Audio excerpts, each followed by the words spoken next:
Episode की शुरुआत में जाओ के डैड हॉस्पिटल के रिसेप्शन पर होते हैं, जहाँ पर डॉक्टर गुआई भी आते हैं और जाओ के डैड से कहते हैं कि पता नहीं उन्होंने उनकी फैमिली से क्या कहा है, जिसकी वजह से सभी लोग उनका दूसरा टेस्ट करवाने के लिए लगे हुए हैं, लेकिन उन्हें कुछ भी नहीं हुआ है। जिस पर डॉक्टर गुआई उनकी ये बात सुनकर कहते हैं कि अगर उन्हें कुछ नहीं हुआ तो अच्छी बात होगी, लेकिन अगर उन्हें कुछ हुआ और उसे सही टाइम पर डायग्नोस नहीं किया गया तो उनसे ज्यादा उनकी वाइफ और बेटी सफर करेंगे। अभी उसने जियाओ को रोते हुए देखा क्योंकि उसे उनकी चिंता है। वो थोड़ा ठंडे दिमाग से एक बार अपनी फैमिली के बारे में सोचे और बाद भी कुछ हुआ तो उनकी फैमिली पर जो भी दिक्कत आएगी वो तो आएगी ही, लेकिन डॉक्टर्स पर ये इल्जाम लगेगा कि उन्होंने उनकी केयर ठीक से नहीं की। इतना कहकर वो वहाँ से चला जाता है।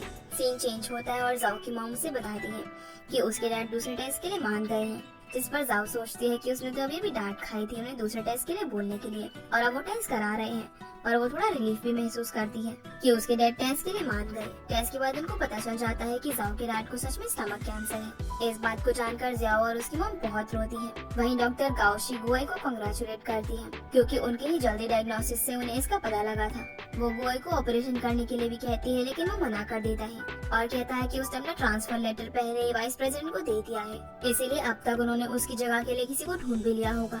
अब सीन जियाओ के डैड पर शिफ्ट होता है। उनके पास जियाओ और उसकी मॉम भी होते हैं। उसके डैड को अभी भी नहीं पता होता उनकी कंडीशन के बारे में और वो कहते हैं कि उन्होंने पहले ही कहा था कि उन्हें कुछ नहीं हुआ है और कोई उन्हें कुछ बताता भी नहीं है। जियाओ उन्हें कहती है कि सब कुछ ठीक है, लेकिन उन्हें अपनी स्मोकिंग करने की गंदी आदत को छोड़ना होगा। अब तो हॉस्पिटल वालों ने भी उन्हें देख लिया है, पर जाओ के डैड इनोसेंट बनते हुए कहते हैं कि उन्होंने स्मोक नहीं किया है। तभी जियाओ की मॉम उनके बेड के नीचे से सब सिगरेट्स को निकाल लेती है और वार्निंग देते हुए कहती है कि अगर उसने दोबारा उन्हें स्मोक करते हुए देखा तो उनके लिए अच्छा नहीं होगा। जियाओ रूम से बाहर आती है और रोते हुए दीवार से लगकर बैठ जाती है क्योंकि उससे उसकी डैड की ऐसी हालत देखी नहीं जा रही थी। तभी वहाँ वो बच्चा आता है जो उसके डैड के साथ उनके बगल वाले बेड पर एडमिट था। वो जियाओ को रोता हुआ देखकर उसे लॉलीपॉप देता है। जियाओ उसके सर पर अपना हाथ फिराकर जाने लगती है तो वो बच्चा उसका पीछा करता है और छत पर पहुँच जाता है। वहाँ वो जियाओ को अकेले रोते हुए देखता है। इसके बाद वो नीचे जाता है और डॉक्टर गुआई से कहता है कि वो छत पर खेलते खेलते अपनी दवाई वहाँ पर गिरा आया, तो क्या वो उसे लेकर आ सकते हैं, वरना उसकी मॉम उसे बहुत डांटेगी। जिस पर गुआई उसे कहता है कि उसे अकेले छत पर नहीं जाना चाहिए। फिर वो छत पर चले जाते हैं जहाँ उन्हें जियाओ दिखती है जो कि रो रही थी। वो समझ जाते हैं कि उस बच्चे ने उनसे झूठ बोला था। फिर वो जियाओ के पास जाते हैं और उसे तसल्ली देते हुए कहते हैं कि उसे इतनी चिंता नहीं करनी चाहिए। बॉडी की 80% बीमारियां सिर्फ और सिर्फ मेंटल स्ट्रेस की वजह से होती हैं और उसे ऐसे नहीं रोना चाहिए क्योंकि उसके डैड की कंडीशन बाकी लोगों के कंपैरिजन में काफी ठीक है। अभी उनका कैंसर मिडिल स्टेज में है जिसे ठीक किया जा सकता है, लेकिन जब वो देखते हैं कि अभी जाओ रोई जा रही है तो वो अपना ईयरफोन उसके कानों में लगा देते हैं, जिसमें जाओ की फेवरेट चेलोइस्ट का म्यूजिक था। जिस पर जाओ उस म्यूजिशियन का नाम, उसका काम सब कुछ बता देती है। ये देखकर गुआई इम्प्रेस हो जाता है और कहता है कि उसे तो म्यूजिक की बहुत नॉलेज है। जिस पर जाओ खुश होकर उसे बताती है कि ऐसा इसलिए क्योंकि वो म्यूजिक स्कूल में एक जूनियर है। अगले सीन में हम जियाओ और उसकी मॉम को डॉक्टर यान के सामने बैठे हुए देखते हैं जो उसके डैड का ऑपरेशन करने वाले थे। वो उन्हें कहता है कि उन्हें उसके डैड का पूरा स्टमक निकालना होगा, लेकिन वो फिर भी श्योर नहीं है कि उसके डैड की पूरी बीमारी वापस नहीं आएगी। जिस पर जियाओ कहती है कि उसने नेट पर देखा है कि डॉक्टर गुआई ने कई केसेस में स्टमक के कुछ पार्ट्स को प्रिजर्व कर लिया था और क्या उसके डैड का पूरा स्टमक निकालना जरूरी है। तब डॉक्टर यान उसे कहता है कि वो ऐसा नहीं कर सकते और वो उसके डैड के ऑपरेशन को सक्सेसफुल होने की उम्मीद करते हैं। इसके बाद जियाओ गाओशी के पास जाकर पूछती है कि क्या उसके डैड का ऑपरेशन गुआई नहीं कर सकता, तो गाओशी जवाब में कहती है कि अगर उसने उन्हें कन्विंस कर लिया तो ऐसा हो सकता है। इसके बाद बाहर उसकी मॉम उसे बहुत सारे पैसे देकर कहती है कि उन्हें डॉक्टर गुआई को कन्विंस करने के लिए उन्हें गिफ्ट देने चाहिए। अगले सीन में हम देखते हैं कि जियाओ सब कुछ लेकर डॉक्टर गुआई के पास जाती है और उसे अपनी डैड की सर्जरी के लिए रिक्वेस्ट करने लगती है। उन्हें जो डॉक्टर अपॉइंट हुए हैं वो उसके डैड का पूरा स्टमक काटने की बात कर रहे हैं, लेकिन ऐसे तो उसके डैड फिर भी नॉर्मल लाइफ नहीं जी पाएंगे। जिस पर डॉक्टर गुआई उसे डॉक्टर से डिस्कस करने के लिए कहते हैं। जब जाओ देखती है कि वो नहीं मान रहे तो वो उन्हें गिफ्ट देती है, जैसे ऑरेंजेस क्योंकि उसके अंदर विटामिन सी होता है और एंटी हेयर फॉल शैम्पू क्योंकि डॉक्टर्स को ज्यादा टेंशन की वजह से हेयर फॉल भी होता है, और आखिर में वो उसे एक मेन सप्लीमेंट देती है। अब उसकी ऐसी वियर्ड हरकतें देखकर गुआई उसे बाहर निकाल देता है, लेकिन फिर वो अपनी हेयर लाइन चेक करने लगता है और जियाओ की बातें याद कर मुस्कुराने लगता है कि कहीं सही में तो उसे हेयर फॉल नहीं हो रहा। बाहर जियाओ को गाओशी मिल जाती है जो समझ जाती है कि गुआई नहीं माना है, इसलिए वो फिर से उसके पास जाती है। वो गुआई को कहती है कि वो भी उसके साथ रिसर्च करने जाएगी और दोनों कंट्री के बेस्ट कॉलेज में जाएंगे। गुआई कहता है कि उसे नहीं मालूम था कि गाउशी को भी रिसर्च करनी है, जिस पर गाउशी कहती है कि वो जहाँ जाएगा वो भी उसके साथ चलेगी, और ये कहकर वो उसके हाथों पर अपना हाथ रख देती है। तभी जियाओ अचानक से अंदर आ जाती है और उन्हें देखकर अपना चेहरा घुमा कर कहती है कि वो बाद में आ जाएगी, लेकिन गुआई उसे रोक लेता है और गाउशी को जाने के लिए कहता है। गाउशी के जाने के बाद जियाओ कहती है कि उसे सब समझ आ गया है कि गुआई और डॉक्टर गाउशी दोनों एक्स हैं और अब गाउशी उसे फिर से अप्रोच कर रही है। वैसे ऐसा कुछ असल में नहीं था, लेकिन ऐसा जियाओ को लग रहा था। अब उसकी बचकानी बातें सुनकर गुआई को हंसी आती है, लेकिन वो जियाओ को बड़े ही प्यार से बोलता है कि वो उसके लिए ऑरेंजेस धो कर ले आए। जियाओ भी उसकी बात तुरंत ही मान जाती है, क्योंकि उसे तो गुआई को मनाना था अपने डैड के ऑपरेशन के लिए। इसके बाद डॉक्टर गुआई मिस्टर लिन यानी कि जियाओ के डैड की रिपोर्ट्स को देखते हैं और फिर डॉक्टर यान से मिलने जाते हैं। गुआई डॉक्टर यान से कहते हैं कि मिस्टर लिन की पूरे स्टमक को काटने की जरूरत नहीं पड़ेगी, लेकिन डॉक्टर यान कुछ सुनने के मूड में नहीं था। असल में डॉक्टर यान वही डॉक्टर है जिसे गुआई से सबसे ज्यादा प्रॉब्लम है। इसके बाद वो गुआई से कहता है कि अगर उसे इतनी ही फिक्र है तो वो खुद ही मिस्टर लिन की सर्जरी क्यों नहीं कर देता। अब सीन जियाओ पर शिफ्ट होता है, जो अपनी दोस्त जैन के साथ होती है। वो कहते हैं कि उसने सब ट्राई कर लिया, उसने उसे गिफ्ट्स भी दिए हैं, लेकिन गुआई उसके डैड की सर्जरी के लिए नहीं माना। जैन उससे पूछते हैं कि उसने उसे क्या गिफ्ट्स दिए हैं, तो वो बता देती है कि उसने ऑरेंजेस और हेयर फॉल शैम्पू दिए हैं, जिस पर जैन उसे कहते हैं कि उसे सच में किसी को क्या गिफ्ट देने चाहिए ये उसे नहीं पता, और बोलती है कि अब वो जो उसे बताएगी उसे वही गिफ्ट उसे देना होगा, जिससे वो पक्का मान जाएगा। इसके बाद सीन चेंज होता है और हम देखते हैं कि जियाओ वो गिफ्ट लेकर गुआई के पास पहुंच गई होती है, लेकिन उसकी हिम्मत नहीं होती कि वो उसे वो गिफ्ट दे, इसलिए वो वहाँ से भाग जाती है।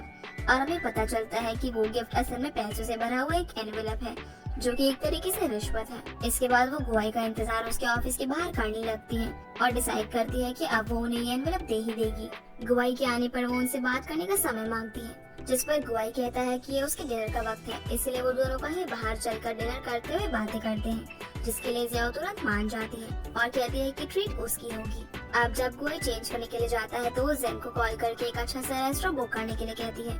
दोनों जब रेस्टोरेंट पहुंचते हैं तो सब कुछ कपल्स की तरह डेकोरेटेड होता है और वहाँ कपल्स के लिए कोई फंक्शन भी होता है। इस सब के लिए वो उसे सॉरी बोलती है और किसी तरह दोनों वहाँ पर डिनर ऑर्डर करते हैं, लेकिन गुआई समझ जाता है कि जियाओ से कुछ और कहना चाहती है और वो उसे कन्फ्रंट करता है, जिस पर जियाओ कहती है कि ऐसा तो कुछ भी नहीं है, वो बस ये चाहती है कि गुआई उसके डैड की सर्जरी करे, और वो उसे पैसों का एनवेलप पकड़ाकर वहाँ से भाग जाती है। ये सब गुआई को काफी अजीब लगता है। अब सीन चेंज होता है और गुआई उस पैसों के एनवेलप को अपने कलीग को देते हुए कहता है कि वो उसे जियाओ को लौटा दे। वो गुआई से पूछता है कि क्या वो सर्जरी के लिए मान गया है, जिस पर गुआई कहता है कि मिस लिन को कुछ गलतफहमी हो गई है। दूसरी तरफ जियाओ को अपनी मॉम से पता चलता है कि गुआई ने मना कर दिया है, जिस पर जियाओ सवाल करती है कि क्या पैसे कम थे, लेकिन फिर वो अपनी मॉम को हिम्मत देते हुए कहती है कि वो कोई न कोई रास्ता जरूर निकाल लेगी। अगले दिन जियाओ फिर से गुआई के पीछे पीछे घूमने लगती है और उन्हें कन्विंस करने की कोशिश करती है। अब क्योंकि वो अपना फेस गुआई की तरफ कर चल रही थी तो वो एक बार गिरने लगती है, पर गुआई उसे बचा लेता है और सामने देखकर चलने के लिए कहता है। अब जब वो वहाँ से जा रहा होता है तभी भी वो उसका पीछा करती है और मेंस वॉशरूम के बाहर पहुँच जाती है। ये देखकर गुआई उसे अंदर भी चलने के लिए कहता है, जिससे वो एम्बैरेस हो जाती है। अब गुआई अंदर जाकर खड़ा हो जाता है और उसके बारे में सोच रहा होता है। तभी वहाँ पर हॉस्पिटल के डायरेक्टर आ जाते हैं। वो गुआई से पूछते हैं कि बाहर जो लड़की खड़ी है क्या वो तुम्हारी एक्स गर्लफ्रेंड है जिसे तुम अवॉइड कर रहे हो, जिस पर गुआई जवाब देता है कि वो तो बस एक पेशेंट की फैमिली मेंबर है जो उसे ऑपरेशन करने के लिए फोर्स कर रही है। जिस पर डॉक्टर कहते हैं कि हॉस्पिटल में और भी अच्छे सर्जन्स हैं जो ये काम कर सकते हैं और उसे एक लड़की को मना करने में इतनी प्रॉब्लम क्यों हो रही है, वो पहले भी तो मना कर चुका है। लेकिन इस सवाल का जवाब तो गुआई के पास भी नहीं था। इसके बाद डायरेक्टर वहाँ से चले जाते हैं। फिर जियाओ बाहर से ही गुआई को कहती है कि वो जानती है कि वो अंदर ही है और वो अपना टाइम ले सकता है, वो लोग बाद में मिलेंगे। जब वो अपने डैड के पास पहुँचती है तो उससे वो बच्चा जो उसके डैड के बगल में एडमिट था, जिसका नाम चियू है, वो रोए जा रहा था। सभी उसे चुप कराने की कोशिश कर रहे थे, लेकिन वो नहीं चुप हो रहा था क्योंकि उसे अपना ऑपरेशन गुआई से ही कराना था। ये चीज गुआई भी देख लेता है और डॉक्टर यान से कॉल पर हेल्प मांगता है। अब टाइम स्किप होता है और हम देखते हैं कि गुआई ऑपरेशन थिएटर में था, लेकिन बस चियू को अच्छा फील कराने के लिए। इसी बीच वो ऑपरेशन प्रोसीजर को इनैक्ट करने लगता है जैसे वो खुद ही उसे कर रहा हो।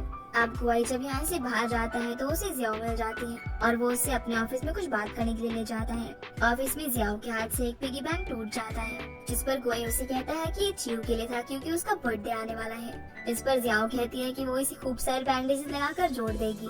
ये सुनकर गुआई स्माइल करता है और उसे कहता है कि वो उसके डैड का ऑपरेशन नहीं कर सकता क्योंकि उसने अपने टीचर को ऑपरेशन किया था, जिसके कुछ दिन बाद उनकी डेथ हो गई थी, जिसकी वजह से उसे एक मेंटल डिसऑर्डर हो गया है और उसकी ऐसी मेंटल स्टेट में वो ऑपरेशन नहीं कर सकता। ये सुनकर जाओ ऐसा फेस बनाती है जैसे कि वो बहुत ज्यादा सीरियस हो।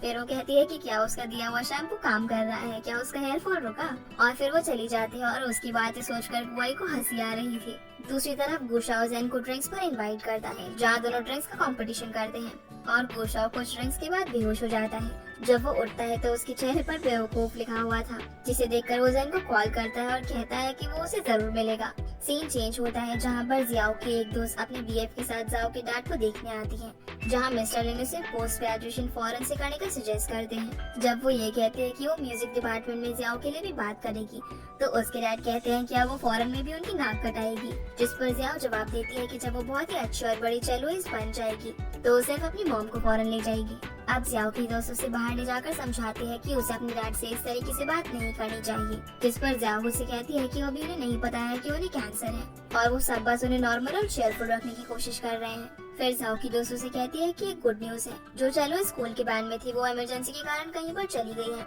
तो टीचर से बात करके जियाओ वो जगह ले सकती है।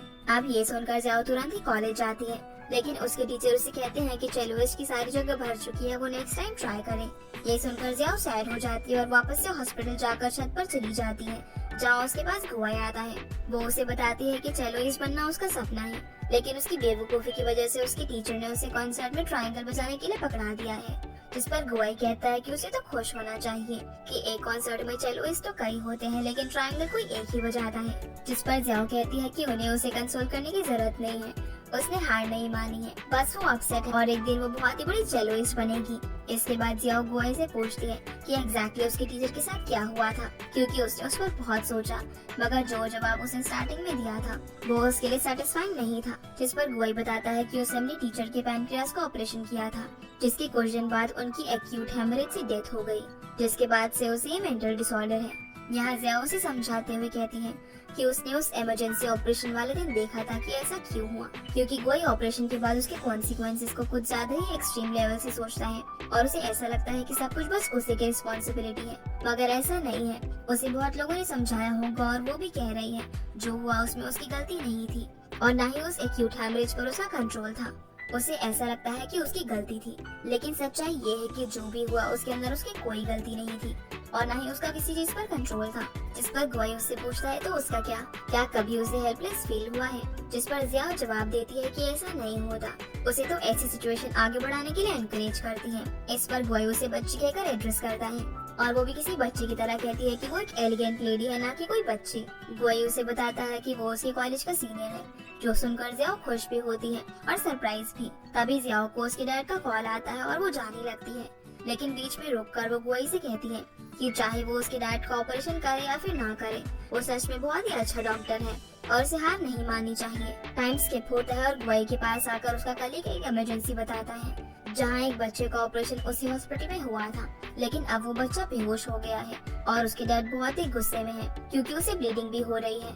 गुआई के वहाँ जाने पर वो आदमी उस पर हमला करता है, जिससे वहाँ खड़ी जाओ भी देख लेती है और बीच में आ जाती है, जिससे उसके सर पर चोट लग जाती है। फिर गुआई उसकी ड्रेसिंग करता है और उसके जख्म को स्टिच करते वक्त जब वो डरती है तो वो उसे एक बलून पर चिकन बनाकर देता है और कहता है कि अगर वो इसे पकड़ेगी तो उसे दर्द का पता नहीं चलेगा। सब होने के बाद जियाओ गुआई को थैंक्स बोलकर चली जाती है, लेकिन उसे याद आता है कि वो अपना बलून तो वहीं पर भूल गई है, इसलिए वो वापस जाती है, जहाँ वो गुआई को स्ट्रगल करते हुए देखती है क्योंकि वो उस आदमी की बातों से परेशान था। तब जाओ से यही कहकर कन्विंस करती है कि उसने गुआई की जान बचाई है तो उसे उसकी बात को मानना ही होगा और उसे अपने साथ लेकर चली जाती है। वो उसे अपने कॉलेज लेकर जाती है और बताती है कि उसके कॉलेज में ट्रेडिशन है कि प्रैक्टिस के लिए बच्चे खिड़की से कूद कर ही जाते हैं, जो गुआई को वियर्ड साउंड करता है और वो दरवाजे से ही आता है। उसके बाद जियाओ बताती है कि ये म्यूजिक हॉल ही उसके लिए मोटिवेशन है, जहाँ सालों पहले इसी कॉलेज के सीनियर ने उसे कहा था कि उसके ड्रीम इसी जगह से पूरे होंगे, फिर वो यहाँ पर आएंगे। अब गुआई उसे कहता है कि आज वो उसके लिए परफॉर्म करे, जो सुनकर जियाओ तुरंत स्टेज पर चढ़ जाती है और एक्ट करने लग जाती है जैसे वो चेलो बजा रही हो। गुआई उसे बड़े ही प्यार से देख रहा था, जैसे कि वो सच में हाथ में चेलो लिए बजा रही हो। और बस इसी के साथ ये एपिसोड यहीं पर खत्म हो जाता है। तो गाइस ये थी आज की वीडियो एंड आई होप आप लोग को ये वीडियो पसंद आई होगी, तो इस वीडियो को लाइक कर चैनल को सब्सक्राइब जरूर कीजिएगा। आपसे फिर मिलते हैं अगले एपिसोड में, तब तक के लिए गुड बाय।